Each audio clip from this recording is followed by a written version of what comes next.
According to figures from the Ministry of Food and Agriculture, yam production accounted for about 24% of the total root and tuber production in the country, 11% of the total consumption, which represented 16% of the country's agriculture gross domestic product (GDP) in 2010.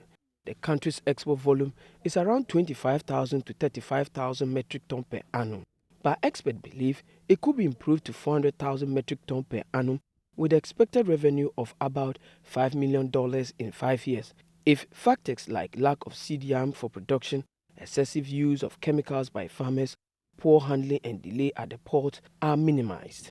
A yam breeder with the Savannah Agricultural Research Institute SARI, Dr. Emmanuel Chambas, who spoke on various initiatives to enhance yam varieties in the country for export, noted that the current research is focused on improving the disease resistance, storage and taste of the common varieties on the market. If we still take a variety like Puna, it's good tasting, everybody wants to eat that, everybody wants to pound that, but it is not a variety that lasts long. When you store it, it easily gets rotten.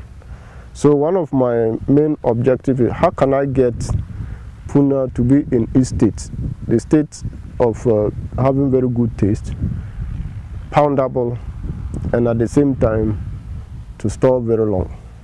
It's one of the focus of my program. The other thing is that a lot of these varieties are good, but they have disease problems. And so we want to see how we can introduce disease resistance into them such that they will be the good varieties that they are and at the same time still be resistant to some of these diseases. He also urged farmers in the region to cut down on the use of herbicide in the production of yam to enhance the country's export market. We also have to look at this issue of pesticides and particularly the use of herbicide. These days, most farmers are using herbicide to produce yam. In fact, most farmers. But if for some reason there is herbicide residue on the yam that we export, it will be counterproductive. Because in the export market, they don't want to see herbicide residue on our yam that we export.